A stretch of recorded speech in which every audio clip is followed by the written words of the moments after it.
Hey, what's up, everybody? This is Eddy Miranda from Men's Physique News, and today we're continuing our Road to Olympia interviews. And who we have on the show today is a two-time Olympian. This year, he's only done 3 shows, but in those 3 shows, he's only placed no lower than third place in a top-tier show. What's up, Suraqah? How you doing, brother? Good. What's up with you, man? I'm doing great, man. Just here, trying to, talk to all you guys and get you guys doing interviews, man. I'm so happy that you're able to join me today. Yeah, no doubt. All right, so like what I said, man, you did 3 shows this year. You did New York Pro, you placed third on that one. That one got you 7 points. You went afterwards, you went to Mile High, you won that show last year. I know you wanted to recapture your title. So you got your 8 points. You're already pretty much locked in to the Olympic qualification with 15 points. Now, I know when we discussed last, you were like, I'm still going to be doing Chicago after I won Mile High because that's my hometown. But you walked out of there with an extra 4 points, basically making your qualification solid. Now, walking out of that show, even though you got your second place, but you got your qualification, how did you feel coming out of there? I won't say I was let down. I wasn't. I mean, it was just, I was kind of glad I was getting a break to get ready to head into Olympia. Of course, I was going into the show hoping I would win at home in front of family and friends, but the judges saw it one way. Mike Bevins, I believe it was, he won the show. Mm-hmm. He looked great. So, I mean, I still got points, which locked me in. Like, no, I wasn't going to not be in Olympia this year, so it was all good. I mean, I was qualified. And like last year, you're going into this prep a little bit different than you did last year.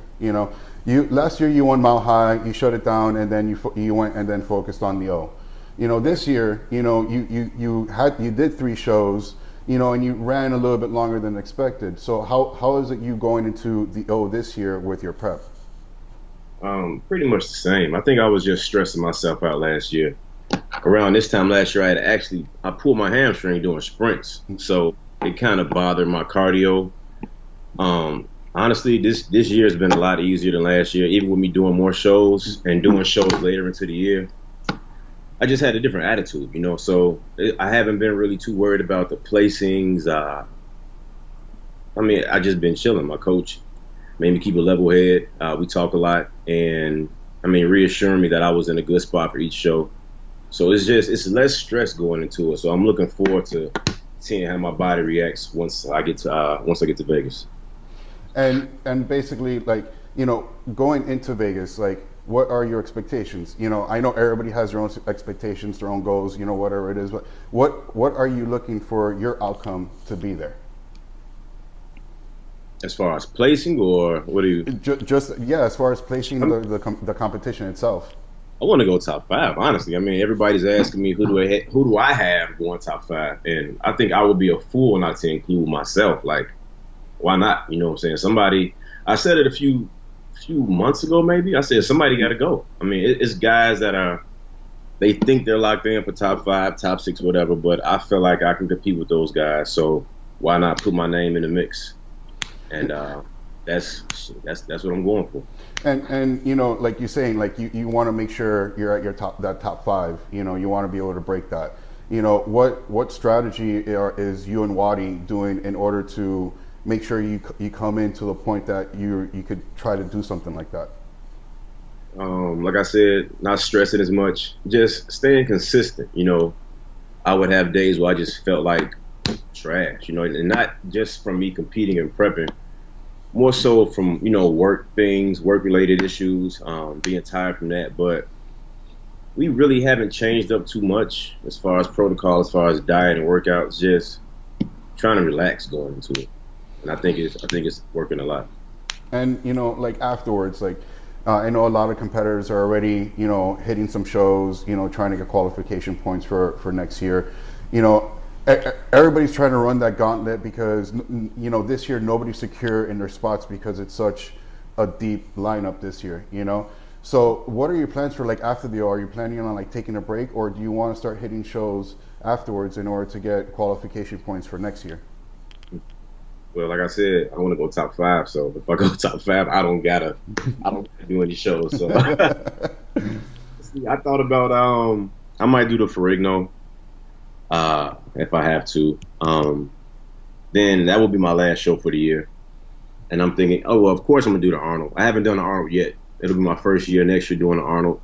And I want to make an early run. I want to do as many bigger shows earlier in the season, the Arnold, Pittsburgh, New York, then just shut it down. Because, going so late into the season, it does tax your body, and you want to take a break and enjoy some of the summer and my family.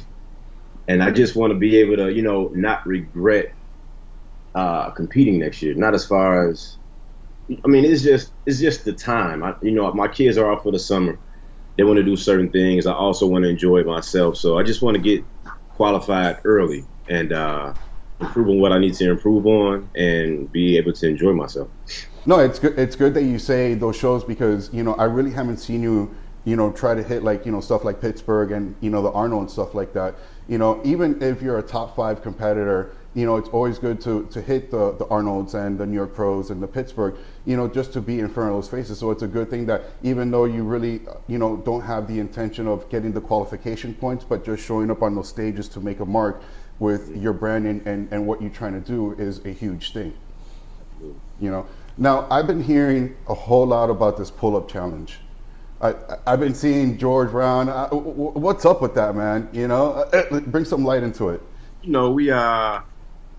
We're all competitive, and I kicked it off one day in my story, and I just called them all out. I called out George. I called out a few guys, and I called out Dre for a second. But then I kind of backpedaled like, yo, not Dre, because everybody know Dre got like one of the best backs in the league, and it's just fun, man. We'll mess with each other throughout the day. You do your pull-ups, or I get a video of somebody doing them, and there's other guys jumping in doing them. So it's just with all the stuff that's going on with the competitors nowadays, it's kind of refreshing for some of us to get along and just do something besides the back and forth bickering. You know what I'm saying? Yeah, man. It's good to have that kind of camaraderie, especially with guys going into the O. I mean, you guys doing all that together. I think that was actually pretty cool, but I just wanted to see how it started and like where it came from. Like, dude, it's like all of a sudden everybody's doing a pull-up challenge. I think I was just on bullshit one day and just called them out, So I might do something. I might call them out on something else. I don't know. I was just in one of my moods that day and had my son record it, and I called him out. So cool. I was on live yesterday, and George, he jumped in on my live and he was doing the pull-ups. So, my homie Matt, he knocks them out every day. Dre, Dre's doing his 1,000 pull-ups a day, so it's all good. Awesome, man. Well, Suraqah, man, I just want to thank you for joining me today, bro. I want to wish you the best on your prep for the O and and on that stage, bro. Wish you the best of luck, brother. Thanks, bro. Catch up with you. I'm gonna see you out there in Vegas, man. Definitely, Brad. We gotta link up. No doubt.